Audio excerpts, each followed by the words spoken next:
La Hora del Museo. Historia, patrimonio, identidad y el quehacer cultural.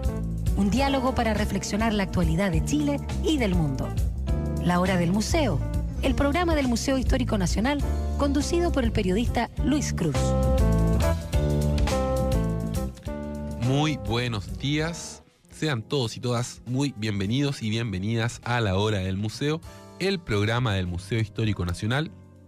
Recuerda que nos estás escuchando a través de nuestra señal 94.5 FM, 124 en AM y también a través del streaming www.radiousach.cl.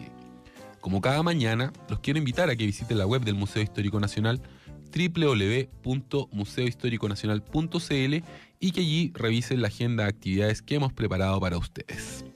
Y hoy nos visita un amigo de la casa, el Premio Nacional de Historia Julio Pinto, quien viene a conversar acerca de la guerra contra la Confederación Perú-Boliviana. Pero antes de comenzar con esta entrevista, nos vamos a escuchar la primera canción de esta mañana. Hoy vamos a estar revisando un disco bastante bueno, yo lo recomiendo, se llama G Pinto y es de GP. Y esto es El Gran Mal. Y de a poco se van yendo, no los puedo detener. Las cosas que aquí se guardan ahora ya no pueden ser y se van yendo. Dejan los cuerpos, se me ve, se ajusta el centro, no dependerá de mí. Pierdo lo que significa, lento dejan de existir, se caen todas sus letras, desaparece de aquí y se van lejos, van a otros cuerpos que animarán otra fiesta. Yo sé que tiene que ser así.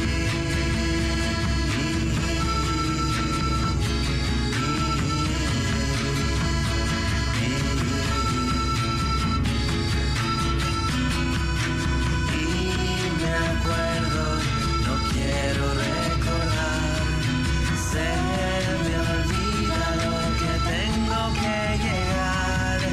Todo lo que quiero hacer se me complica hoy, pero voy igual, con la cara despejada. Miro por si acaso sí los signos de los recuerdos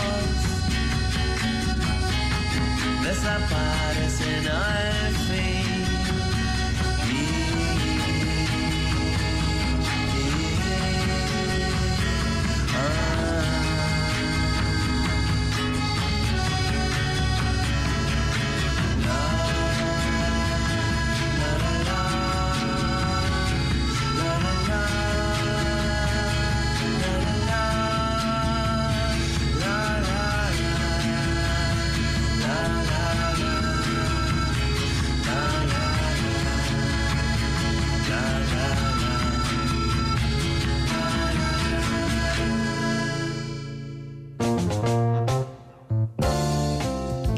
Ya estamos de vuelta en la hora del museo. Hoy sí llegó el invitado, hay que decirlo. Ayer tuvimos un problema, ¿no?, con el profesor Cristian Gasmuri. Él está bien, está sano y salvo para todos los que quedaron muy preocupados ayer. Hubo un inconveniente, un imponderable, ¿no?, que no le permitió llegar a la radio. Pero desde ya anuncio que vamos a hacer la entrevista con el profesor Cristian Gasmuri, así que estén atentos porque esa entrevista va a estar de culto. Y la entrevista de hoy, obviamente que también va a estar muy buena porque nos acompaña, ¿no?, un amigo ya de la casa. Julio, te quiero agradecer tu apoyo incondicional a la hora del museo, tu buena disposición para acompañarnos siempre. La gente agradece mucho que tú nos visites. Bueno, es la radio de mi universidad, sí. Claro. No podría sino ser incondicional. Y bueno, siempre te invito para hablar de guerras, ¿no? Hemos hablado de la guerra del Pacífico, hablamos de Carlos Marx también la otra vez. Y ahora vamos a hablar de esta guerra contra la Confederación Perú-Boliviana, que es una guerra, digamos, que está un poco a la sombra de la guerra del Pacífico. No es una guerra que sea tan conocida, que esté tan incorporada, ¿no?, en el imaginario colectivo, aun cuando, como vamos a ver a lo largo de la entrevista, hay varios hitos que son bastante relevantes para la conformación de nuestra identidad como país, de nuestra sociedad. Y yo te quisiera abrir esta entrevista preguntándote acerca del contexto de Chile en esa época, ¿no? O sea, ¿de qué Chile estamos hablando? Bueno, primero decir que efectivamente la gente tiende a confundir la guerra del Pacífico con esta otra guerra que ocurrió 40 años antes. Exacto. Y pensar que se trata básicamente de lo mismo. Circunstancias que son guerras muy distintas. Partiendo porque estamos hablando del periodo en que no solo Chile, sino que todos los países latinoamericanos están recién organizándose, claro, como países independientes. Entonces es muy difuso el tema de la frontera, es muy inestable, son muy inestables los sistemas políticos. La guerra de la Confederación tiene mucho de guerra civil. Exacto. Más que guerra entre naciones, porque es un periodo de mucho flujo y de mucha, llamémosle, experimentación, improvisación, en que está muy fluido qué países finalmente van a decantar como tales y se van a convertir en naciones, claro, más estables. De hecho, en Chile acababa de haber una guerra civil, ¿no?, entre pipiolos y pelucones. Bueno, en Chile estamos cuando se estalla la guerra en pleno periodo portaliano. Exacto, se habían impuesto el bando conservador. Así es, que llega al poder el año 1830, en el fondo, mediante una guerra civil bien cruenta. Claro, que barre con los liberales. Así es. Y de hecho, un actor dentro de la guerra de la Confederación son los liberales exiliados. Exacto. y perseguidos. Están exiliados en Perú. En Perú, justamente.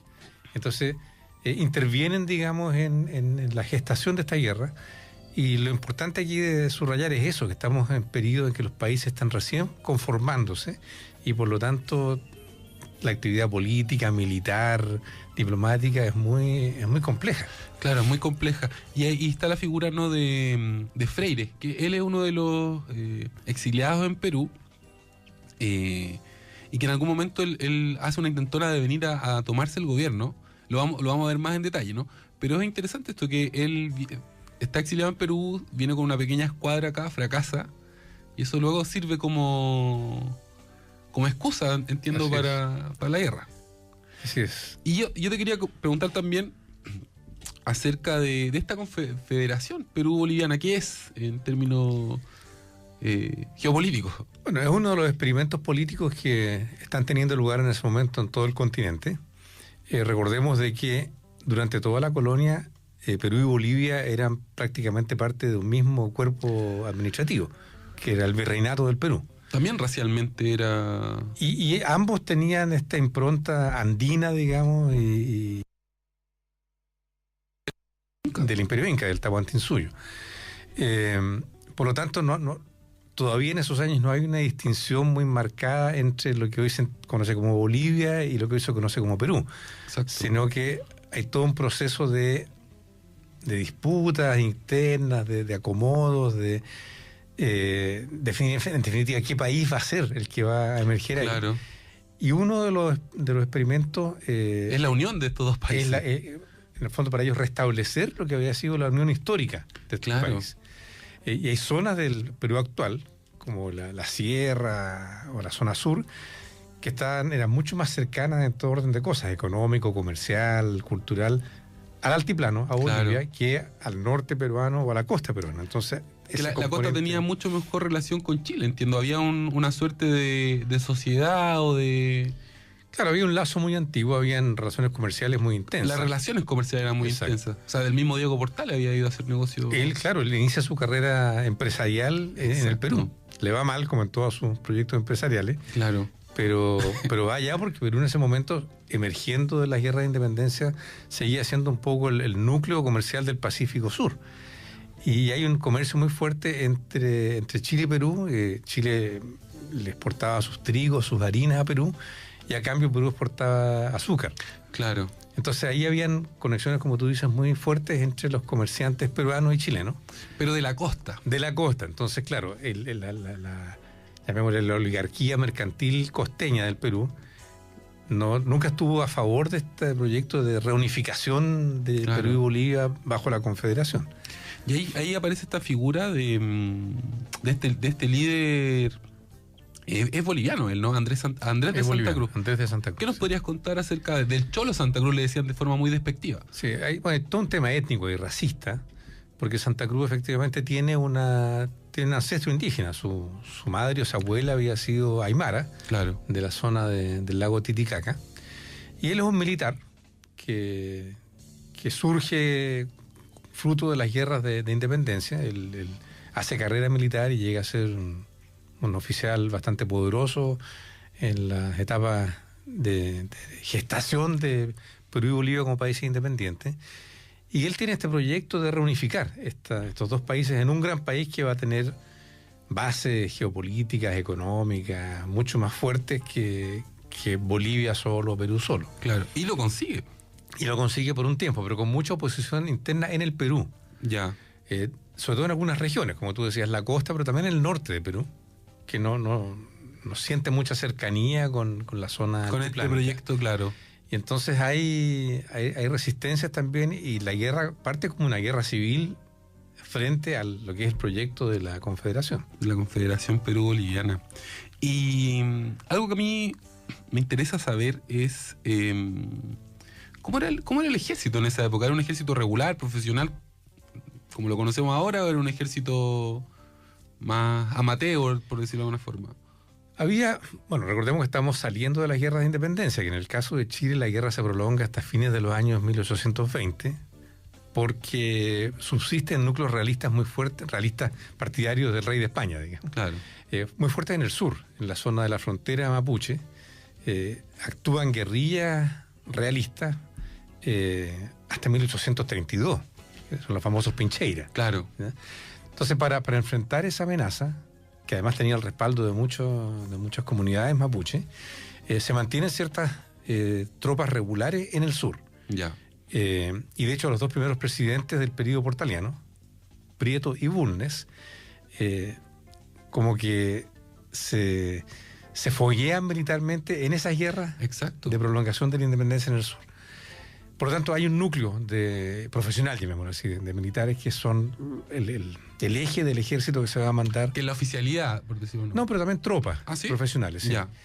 Pero no es el conjunto del ejército, porque son cuerpos militares más bien pequeños, formados para combatir una guerra de guerrilla. Claro. Y en un periodo en que el erario fiscal está muy maltrecho, no hay muchos fondos para financiar cuerpos militares muy grandes. Además hay que decirte que Diego Portales, él tenía una desconfianza muy fuerte hacia la oficialidad regular chilena, ¿sí? Que eran más bien, en su mayoría, eran proliberales, pipiolos. Empezando por su máximo líder, que era Ramón Freire, como tú recordabas. Entonces él desmantela una gran parte de la alta oficialidad chilena cuando llega al poder. Claro. Y crea, o más bien reactiva, una institución que viene de la época de la colonia, que es la Guardia Nacional. ¿Que es una suerte de ejército paralelo? Es una suerte, en el fondo es la obligación que tiene todo vecino entre los 18 y los 50 años de prestar servicio militar. Claro. Y que para Portales se convierte en uno de los pilares de su fuerza, digamos, política, y que también participa en la conformación del ejército contra la Confederación. Entonces, es una mezcla de soldados profesionales y guardias nacionales o guardias cívicos, se conocen también, que son civiles comunes y corrientes que tienen algo de entrenamiento militar y que los mandan a pelear igualmente. Claro. Ya salió en la conversación el nombre de Diego Portales, ¿no? Que yo entiendo que es uno de los principales motores y artífices de esta guerra. A mí me gustaría que nos contara un poco acerca de las causas, ¿no?, de esta guerra, pero desde la perspectiva de Chile. O sea, ¿por qué Chile, o por qué Diego Portales, el gobierno de Prieto, propician esta guerra? ¿Por qué están interesados en que esta guerra ocurra? Portales es, yo diría, el gran artífice del involucramiento de Chile en esta guerra, porque repito que esta es una guerra que se origina a partir de este experimento que está conduciendo Andrés de Santa Cruz, Claro. de formar la Confederación Pro-Boliviana, que es resistido por muchos sectores y por muchos caudillos militares peruanos. Muchos están exiliados aquí en Chile en ese periodo. Hay un intercambio de exiliados, ¿no? Así es. Y son dirigentes no menores. Agustín Gamarra, que había sido presidente del Perú, que va a volver a ser presidente del Perú, y Ramón Castilla, que va a ser como el gran organizador del Estado peruano en años posteriores. Ellos están aquí, exiliados por Santa Cruz, y por lo tanto muy interesados en obtener el apoyo del gobierno chileno para combatir este Haciendo lobby. Así es. Entonces, está ese componente, pero Portales se suma a este proyecto, este objetivo, porque él considera de que la formación de un país muy poderoso al norte de Chile Es un peligro para va a Chile. ser a la larga un peligro para el país. Exacto. Y él casi como muy voluntaristamente, digamos, empuja al Estado y a la nación chilena a una guerra que al principio fue muy resistida dentro de Chile, no solo por la población, sino que por los propios militares. Exacto. Recordemos de que Portales muere. Esta guerra le cuesta la vida a Portales. Así es, porque uno de los cuerpos profesionales de ejército que él hizo traer desde el sur para enviarlo a la guerra, se rebela contra este experimento, acusa a Portales de estar jugando con las vidas y con los recursos nacionales. En una guerra que se vuelve muy, muy impopular, eso hay que decirlo. También hay una... Yo cuando estaba revisando, hay unos decretos que le dan poderes casi absolutos a Prieto, entiendo, donde él puede legislar, puede declarar estado de sitio. O sea, para la sociedad chilena se vuelve un estado muy, muy policial, ¿no? Muy... Bueno, el Estado portaliano, sobre todo en esa primera década, era un Estado muy autoritario, muy policial, y más de la mitad del tiempo se gobernó bajo regímenes de excepción, estado de sitio, Exacto. facultades extraordinarias. Y esta guerra sirvió como excusa, ¿no?, para declarar estado de sitio en todo el país. Entre otras, pero ya se había hecho antes, porque es un Estado, como te digo, muy autoritario, que tiene mucha resistencia interna y que por lo tanto, para consolidarse, echa mano a la represión sin muchos miramientos. Entonces, no es raro que en esa época se decreten estados de excepción, es más bien la norma. Se da aquí una paradoja, como en la dictadura de Pinochet, ¿no es cierto? Que el estado de excepción era lo normal. Ahí se rompe un poco el significado de la palabra excepción. Claro. Y claro, y en esta coyuntura de reclutar y mandar tropas al norte, se usan estos instrumentos legales para, en el fondo, obligar a la población a acudir a una guerra que la población no siente no tenía ninguna propia, hasta digamos, ese ¿no? momento, porque después vamos a ver que hay un cambio, Hay ¿no? un cambio, aunque eso se discute un poco en la historiografía. ¿Ah, sí? Sí. Ah, pero antes de avanzar a esa parte, yo quería leer una cita que encontré en uno de los libros de Felipe Portales, que es una carta que Diego Portales le manda a Manuel Blanco Encalada. Diego Portales, que es como tatarabuelo de Felipe Portales, entre paréntesis. Sí, Sí. pero Felipe Portales salió, es la oveja negra de la familia. Han creo. pasado 200 años. ¿verdad? Sí.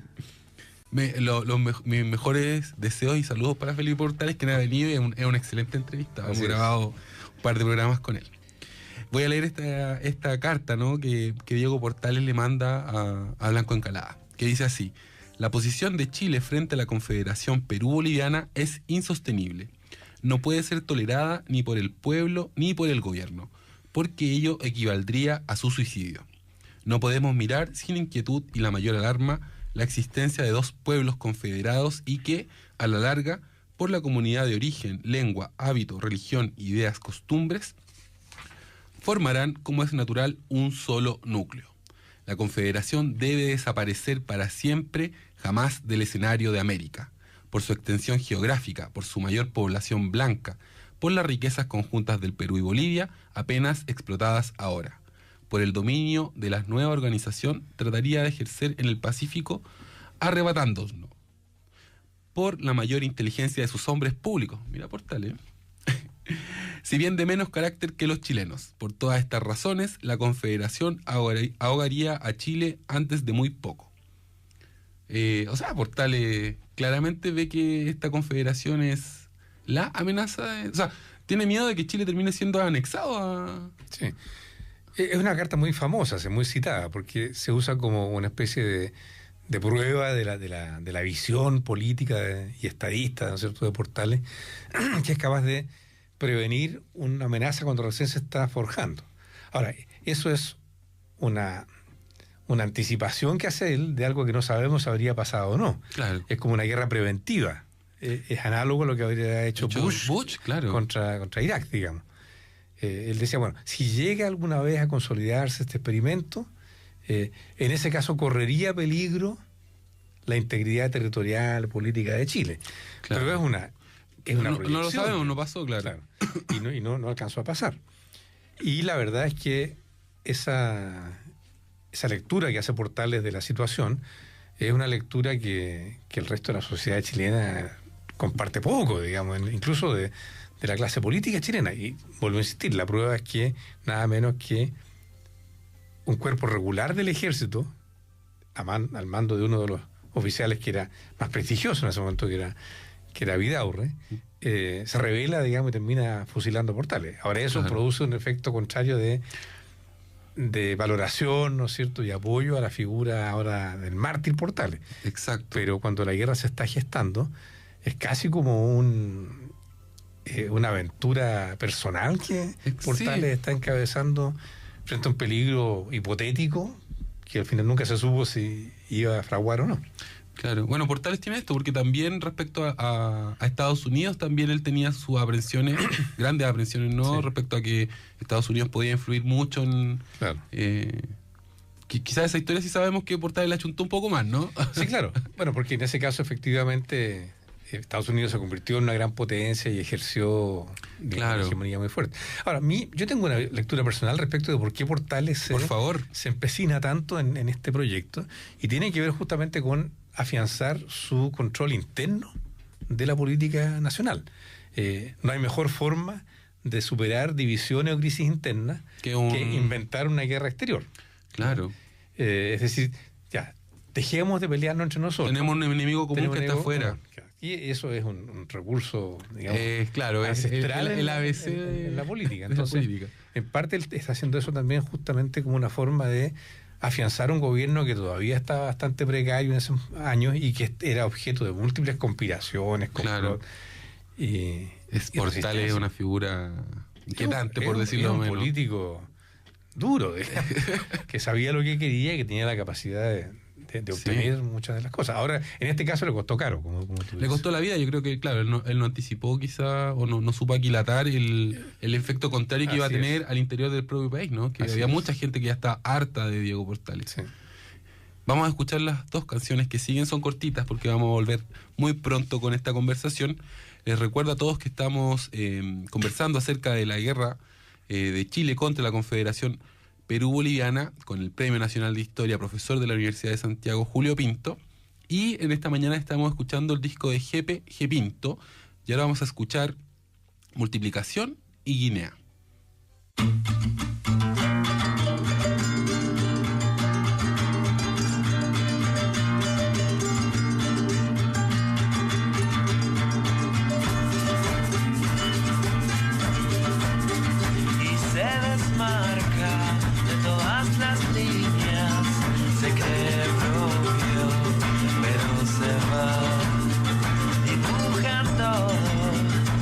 De las marcas cuando se mira sorprenderá.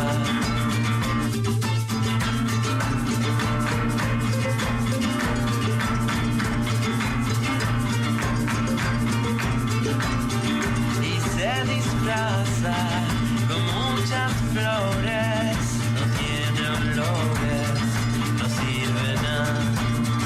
¿Cómo se entiende lo que se dice cuando no se hace ni se permite?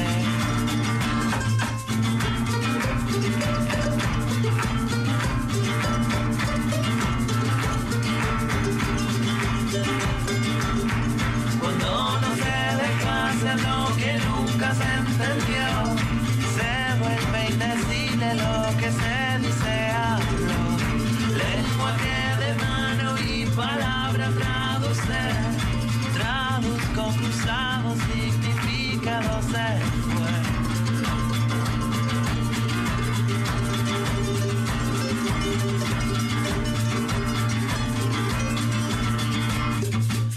Multiplicación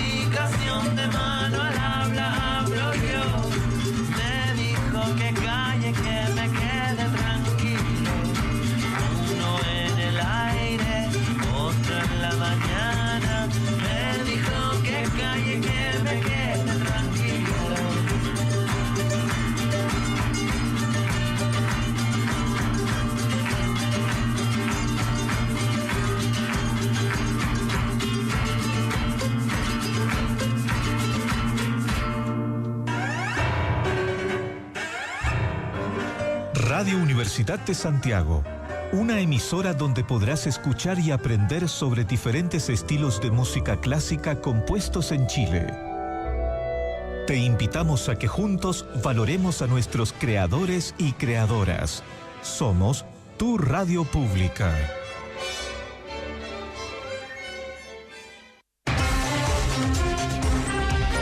En Simple Texto abordamos en profundidad y con pluralismo los temas de interés público.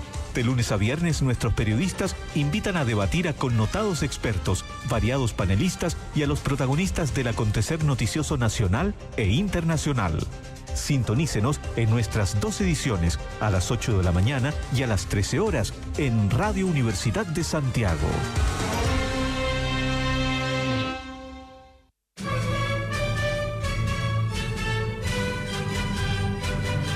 Les invitamos a escuchar Sonata Austral, un espacio de conversación con compositores, intérpretes e investigadores musicales vinculados a la música clásica creada en Chile.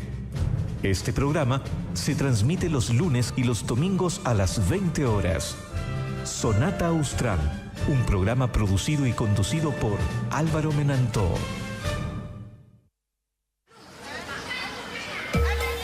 En las calles de Bamako, en la Rambla de Barcelona o en la Plaza del Zócalo en Ciudad de México. Geografía de la música. La música está en todas partes, por eso no descansaremos hasta descubrir cada sonido, cada voz, cada rincón de nuestro planeta en Geografía de la música. Geografía de la música. Acompáñanos en nuestra nueva temporada de lunes a viernes a las 2 de la tarde para descubrir lo más destacado de la música del mundo. 94.5 FM y en radiousach.cl. Déjate llevar por los sonidos del mundo.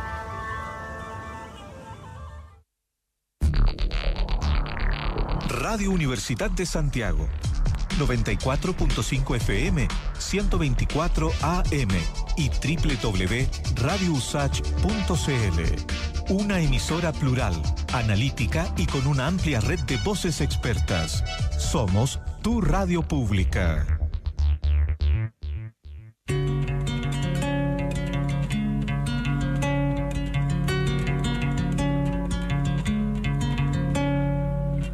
Como las cosas se unen cuando se separan, se vuelven tan claras cuando se hacen presentes en años y días que me permiten verte más.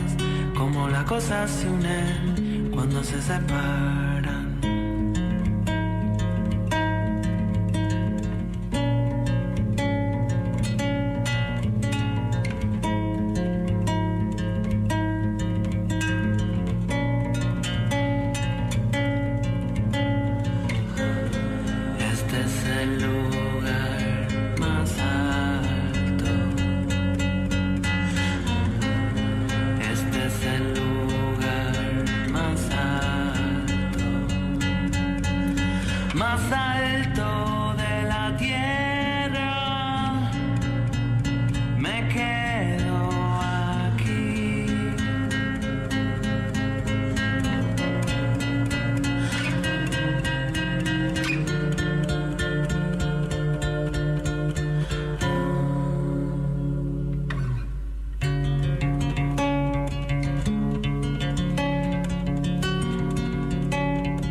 Se hacen cuando se desarman y se mezclan todas cuando se hacen presentes.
estamos de vuelta en la hora del museo y hoy estamos conversando acerca de esta guerra poco conocida, ¿no?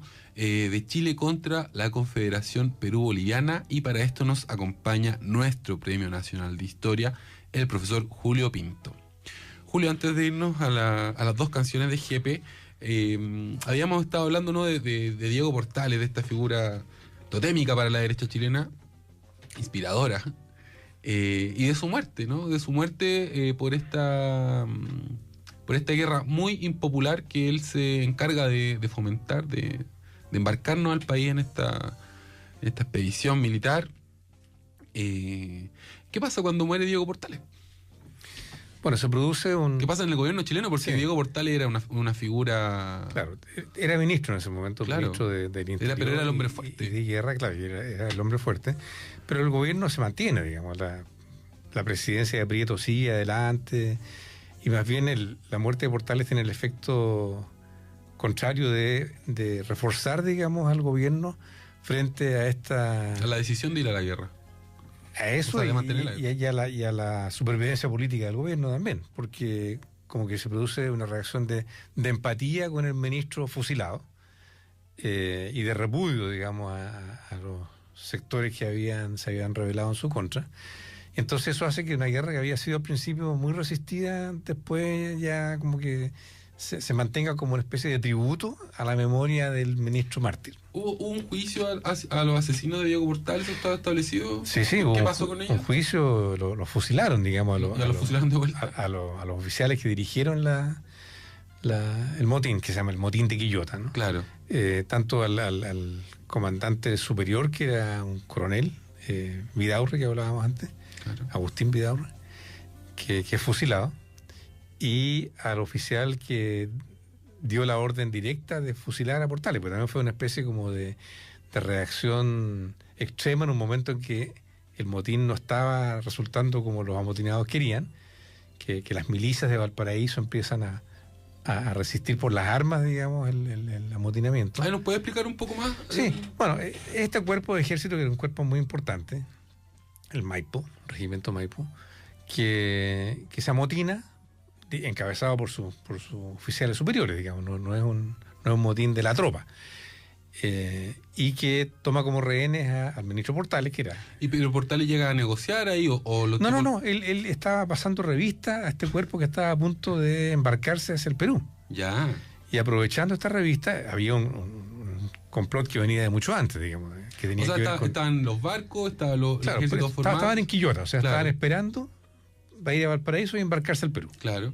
Y va el ministro Portales con algunos otros funcionarios para ver cómo estaban las tropas y un poco apurar el proceso de embarque. Y eso aprovechan estos oficiales para tomar prisioneros. Los secuestran. A Portales, los secuestran, y para presionar al gobierno que la guerra no debe seguir adelante y que el gobierno es un gobierno tiránico. Claro. Bueno, en ese contexto... Y el gobierno no cede. el gobierno no cede, y las milicias de Valparaíso, que eran estas tropas irregulares ya, se organizan para hacerle frente al regimiento Maipo.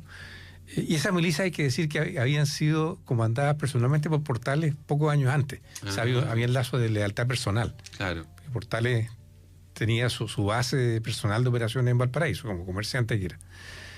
Entonces, hay un enfrentamiento entre estas tropas, y en un momento los oficiales del regimiento Maipo se dan cuenta que las cosas se están dando en contra de ellos. Y en ese contexto, un oficial menor, que es un teniente, Florín, que estaba personalmente a cargo de la custodia del prisionero Portales, toma la decisión de fusilarlo. Wow. Entonces, ahí también Florín finalmente es sometido a consejo de guerra y es fusilado también. Claro. Y varios otros oficiales. Ya, avancemos un poco. Hablemos de esta expedición de Manuel Blanco Encalada con 3.000 hombres, ¿no? Y del Tratado de Paucarpata. Que cuando yo lo estaba leyendo me pareció bien interesante la reacción, ¿no?, de Manuel Blanco Encalada. Bueno, decir eso, que la guerra consiste en 2 expediciones que envía el gobierno chileno para enfrentarse a la Confederación. Claro. La primera, que justo después de la muerte de Portales, la encabeza otro prócer, digamos, de la independencia, Claro. que era don Manuel Blanco Encalada, que había sido presidente incluso en los años 20. Y esa expedición se dirige no a Lima, sino que a Arequipa, pensando que eso estaba más cerca de Bolivia, que era la base de poder de Santa Cruz, y que era una forma más rápida de enfrentar, digamos, al grueso de las fuerzas confederadas. Claro. Pero se encuentra Blanco Encalada con que la respuesta de la población local, digamos, de los peruanos, era mucho menos entusiasta de lo que él esperaba frente a la intervención chilena, porque hay que decir también de que en la intervención chilena en la guerra hay un apoyo de militares peruanos. Claro, digamos, exacto. Hay contrario a peruanos Santa Cruz. por las razones que hablábamos, ¿no? Que en la Exactamente. costa había veían también esta confederación como algo negativo. Exacto. Y que acompañan estos oficiales y tropas peruanas al ejército restaurador, que va a restaurar la legalidad y la independencia del Perú.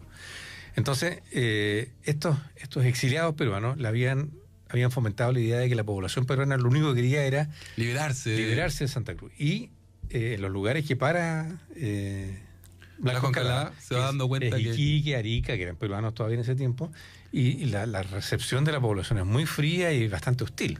claro. Y llegan a Arequipa, después de atravesar kilómetros y kilómetros de desierto, Llegan a hacer la pelea. y se encuentran con que no hay tal resistencia ni hostilidad contra Santa Cruz, más bien es hostilidad contra los chilenos. Claro. Y en ese contexto, Blanco Encalada llega a la conclusión de que no tiene condiciones militares para enfrentar al ejército de Santa Cruz. No puede ganar. Poderoso, y decide pactar. Y firman un tratado que se llama de Pau Carpata, por el lugar donde se firma, que es las afueras de Arequipa. Arequipa era la segunda ciudad más importante de Perú. Entonces y ahora, digamos. Y mediante la cual Blanco Encalada, como oficial a cargo, digamos, de la expedición, decide o se compromete a devolverse a Chile, a retirar las tropas para no provocar una catástrofe militar. Claro. Soldado que arranca sirve para otra batalla. Dice. Claro. Pero Blanco Encalada vuelve y acá en Santiago no lo pueden creer. Exactamente. O sea, la reacción del gobierno es como de que... Tiene un costo político. O sea, claro, Blanco Encalada cae en desgracia, digamos, y es sometido a juicio, en fin, porque se estima que no había cumplido con sus órdenes. Y que las razones que él aducía, que era la falta de apoyo local, era la falta de elementos bélicos para poder enfrentar con un mínimo de posibilidades de éxito. Claro, a la vuelta él le preguntan y él dice, bueno, pero ¿por qué no peleó? Y él dice, es que no podía ganar. Sí, esa es su razón, es que no podía ganar. ¿Cómo voy a pelear una batalla que no voy a ganar? Entonces que él no estaba dispuesto, digamos, a arriesgar vida y recursos chilenos en algo que... Claro, pero acá en Chile eso tuvo una repercusión... Así es. Como tú bien dices, cayó en desgracia. Exacto. Manuel Blanco Encalada. Y luego aparece esta figura de Bulnes. Exacto. Que él toma el relevo, ¿no? Se produce, pero igual pasa como un año entre que vuelve la expedición de Blanco Encalada y que va parte de la segunda expedición que está a cargo de Manuel Bulnes. Pero antes de que vayamos a la expedición, ¿qué nos podrías contar acerca de Manuel Bulnes? ¿O qué se sabe? Bueno, Manuel Bulnes era sobrino del presidente Prieto. Era un militar muy experimentado de la frontera sur. Él, como muchos otros de los jefes militares de sus años, se había convertido en militar durante las guerras de independencia. Ya. Bulnes era más joven, ¿sí? Entonces él, durante las guerras era teniente, capitán, en fin. Y después permanece en el sur, librando lo que hablábamos antes, esta guerra de guerrillas que los partidarios del rey de España mantienen. Los realistas, claro. Los realistas. Y Bulnes es el que derrota personalmente, digamos, a los últimos restos de las guerrillas realistas, que eran los Pincheiras, que es el año 1832. Entonces, Bulnes es un tipo muy experimentado militarmente, tiene mucha influencia en la zona de la frontera. Es más joven. Es más joven. Y en ese momento pasa a ser visto como el militar con mayores condiciones para encabezar esta segunda expedición. Claro, que es la expedición que da origen a la batalla de Yungay, si no me equivoco. Es.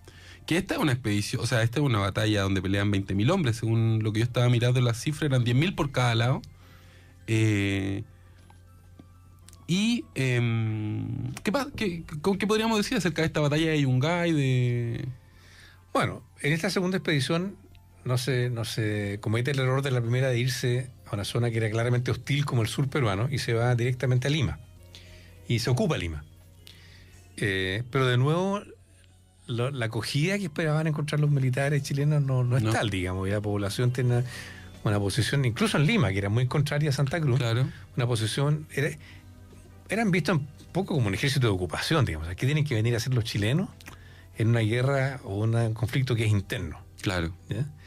Y pasa lo que pasa en todas las guerras, digamos, que hay abusos, que hay atropellos, que hay violencia, y por lo tanto la cosa no se da fácil, digamos. Hay varios meses de operaciones, de enfrentamientos, y la batalla de Yungay, el significado que tiene es cuando se enfrentan finalmente, cara a cara, los dos ejércitos, el restaurador, que es chileno-peruano, porque también hay tropas peruanas, y los ejércitos de Santa Cruz. Esa es la batalla decisiva. Es la batalla decisiva y una batalla que podría haberse inclinado para cualquier lado y finalmente se inclina a favor de Bulnes, digamos, de los restauradores. Claro. Ahora es interesante, las cosas que aquí se saben menos, digamos. Uno de los oficiales peruanos que estaba directamente bajo las órdenes de Bulnes era Ramón Castilla, a quien yo nombré hace un tiempo antes. Y que después va a ser muy importante en la historia de Perú, porque es como el organizador del Estado peruano, es como el Diego Portales. El Diego Portales peruano. Claro. Y en la versión peruana de esta batalla es como que Castilla habría sido el gestor, digamos, de la estrategia que permite que... No hay acuerdo respecto a la victoria. O sea, más bien es darle el mérito a un peruano más que a un chileno. Claro. Pero esto es una lectura posterior, digamos, tiene que ver con la guerra del Pacífico, en fin. Pero lo que sí se sabe, que tú bien lo dijiste, ¿no? Que esta fuerza chilena era una fuerza chilena-peruana. Exacto. Que estaba peleando contra una fuerza peruano-boliviana. Así es. Entonces, darle a esta guerra un carácter de guerra nacional, o sea, entre naciones. Y entiendo que Argentina también está atacando a Bolivia al mismo tiempo. El gobierno argentino, que está dirigido hace tiempo por Juan Manuel de Rosas, otro caudillo emblemático, digamos, de la época de formación de Estado, se alía con el ejército chileno y le declara la guerra a Santa Cruz. Claro. Y entonces, abre otro frente. Y hay un frente que está en la zona limítrofe, digamos, entre el norte argentino y el sur boliviano, que distrae fuerzas y recursos bolivianos hacia esa zona. Ahora se sabe si los argentinos estaban haciendo la misma lectura de Portales respecto a esta confederación Perú-Boliviana que podía ser un nuevo polo de poder en la región. Un poco, porque también estaba mezclado con la guerra civil argentina. Estamos en una época que también es muy convulsionada en Argentina, donde las provincias eran casi estados autónomos y donde habían luchas muy fuertes entre provincias y entre bandos, digamos, federales, unitarios, en fin. Claro. Entonces, Rosas, que es el que... Él es gobernador de la provincia de Buenos Aires y dirige la diplomacia general del país, pero autoridad concreta sobre las otras provincias es muy poca la que tiene. Entonces, él estima que Santa Cruz, si triunfa, puede tener también la capacidad de interferir en los conflictos interprovinciales de la Argentina, y por eso se suma. Pero finalmente el peso de la guerra lo lleva no el gobierno central de la Argentina, que era muy débil, sino que es la provincia de Salta, que es la que está, en el norte, en la frontera, claro, y las fuerzas locales de Salta. Bueno, como bien dijimos, esta batalla la gana Chile, ¿no? Que es una batalla tremenda. Chile con ayuda peruana. Sí, yo quisiera insistir en eso, porque esto se ve a la luz de lo que pasó posteriormente como guerra entre naciones, y no lo es. No lo es. Es una guerra donde... Está todo bien mezclado. Las fronteras nacionales son muy difusas, porque hay, como tú dijiste, a un lado argentinos, chilenos y peruanos, a otro lado peruanos y bolivianos, están los argentinos también. Claro. Entonces es una cosa muy, muy compleja, que no se reduce a fronteras nacionales, eso es lo que quiero decir. Claro, pues en el fondo son las élites de cada zona las que y mezcladas, además. Además, claro, porque también como tú decías, habían peruanos que estaban acá exiliados, habían chilenos que estaban ahí exiliados. Es una guerra bastante interesante por eso, ¿no? Como por ese cruce de poderes. También hay una precariedad material en todo. Pero hay algo que a mí me llama la atención de esta guerra. Yo no sé si tú estás de acuerdo, pero lo que se dice, bueno, después de la batalla de Yungay, yo entiendo que hay toda una efervescencia en Chile y es como se acepta de alguna forma la guerra y permea las clases populares, ¿no? ¿Tú estás de acuerdo con eso? Es un tema bien discutido, en la historiografía. La imagen establecida es la que tú dices, o sea, ese triunfo como que subió la moral chilena, una especie de orgullo, fuimos capaces de ir tan lejos, ganarle a un enemigo tan poderoso, y que en esa identificación con la guerra habrían participado no solo las clases dirigentes, sino también sectores del pueblo. Y ahí aparecen estos dos personajes que, según lo que yo estaba recogiendo, eran los primeros héroes populares, por así decirlo, que es la figura de Juan Colipi y la Candelaria Pérez, más conocida como Sargento Candelaria. Exacto. También crean un himno donde se reconoce al pueblo chileno. El himno de Yungay. Sí, pero el concepto de pueblo ahí... No, yo te digo, pero obviamente no estamos hablando del pueblo de la concepción de la izquierda marxista, ¿no? A ver, ¿qué quiero decir yo? Hay una claramente hay un esfuerzo de parte del Estado chileno por popularizar esta guerra que al principio era muy impopular. Claro. Y el resultado exitoso que se tiene ayuda a que efectivamente se logre un nivel de apoyo que no había habido al principio. Y la recepción de las tropas expedicionarias Claro. es apoteósica, digamos. Pasean por todas las ciudades, todos los pueblos. Y como O sea, había... esta guerra tiene un efecto... Claro, tiene un efecto psicológico importante. Y a partir de ahí se dice que esta fue una guerra que fue ganada no por el Estado chileno o la clase, sino que por el pueblo chileno. Claro. Pero hay un historiador, que es Gabriel Cid, historiador joven chileno, que ha puesto un poco en discusión duda esa ese. idea. Él dice, se crea una visión de la guerra de la Confederación que está muy atravesada por la guerra del Pacífico. O sea, esta noción de la guerra de la Confederación como una guerra popular y el roto chileno, ¿no es cierto?, como el gran Claro. héroe, es algo que recién se puede identificar en los años 1880, o sea, después de la guerra del Pacífico. Claro. Y se mira hacia atrás, algo que en su momento no fue tan claro.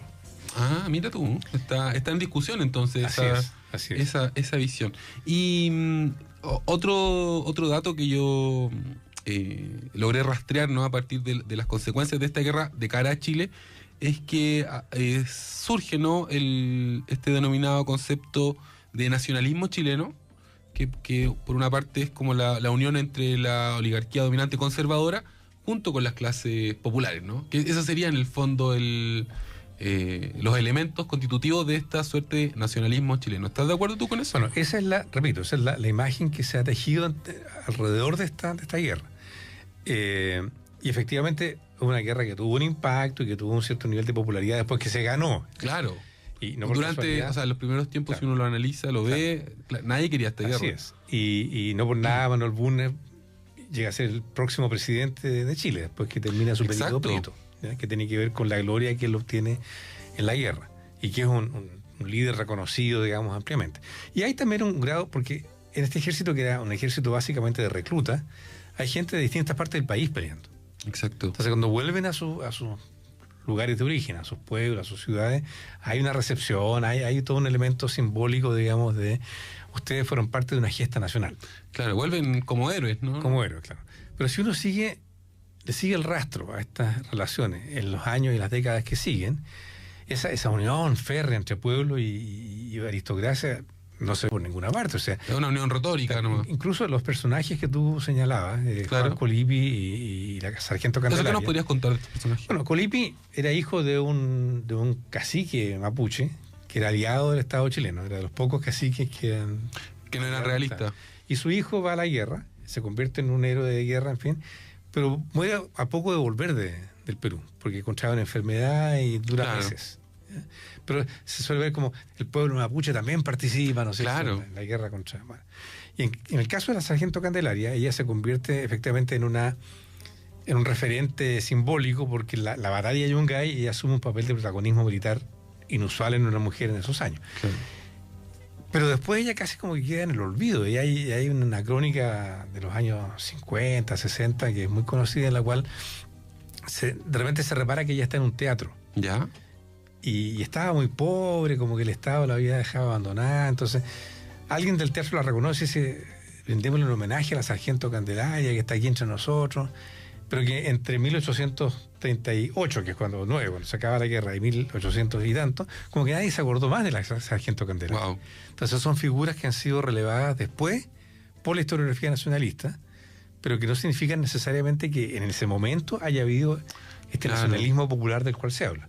Eso es en el fondo la tesis de Y que Gabriel eso, Cid, que te decía. claro, y que eso haya permitido mejorar las condiciones Así de es. vida y de Que no lo trabajo. permitió. No, para nada. O sea, Para nada. O sea, y de hecho, lo que ocurre en las décadas siguientes es como una especie de exacerbación de los conflictos sociales en Chile. claro.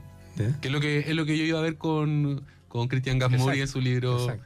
El 48 chileno. Julio, te quiero agradecer mucho esta conversación. Sé que nuestros auditores te agradecen tanto como yo.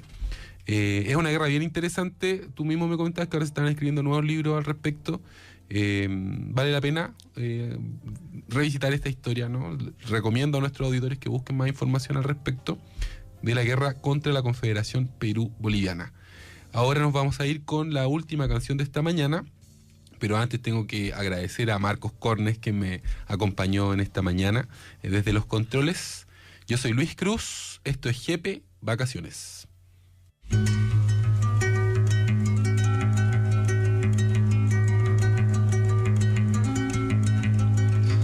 Mónaco, el viaje se dice bello, con anteojos de sol, contra la lluvia, tiempos de mar que no terminen nunca. Fine, safe, very quiet, me voy.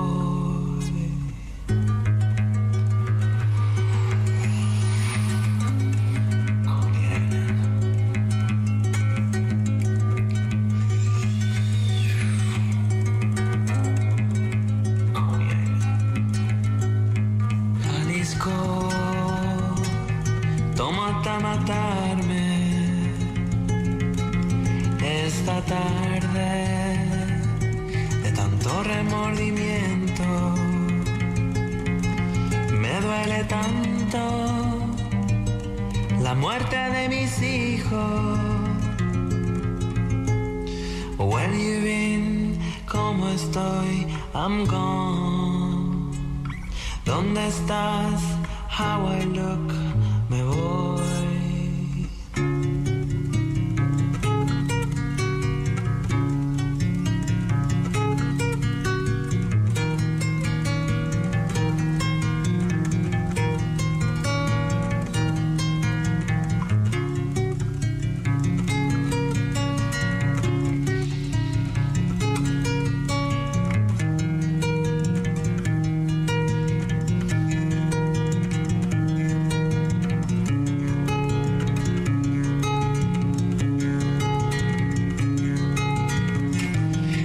Secreto, vida horizontal en tiempo estival, donde no calza la hora del río con la ciudad.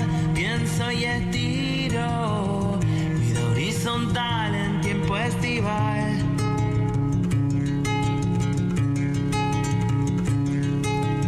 When we have to leave, yo no quiero. Yo solo pienso en ti,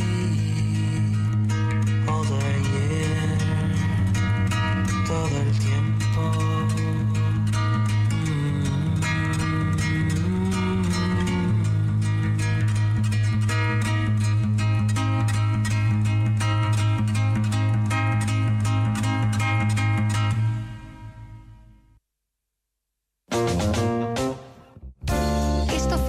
La Hora del Museo. Un viaje por la historia, el patrimonio, el arte y la cultura.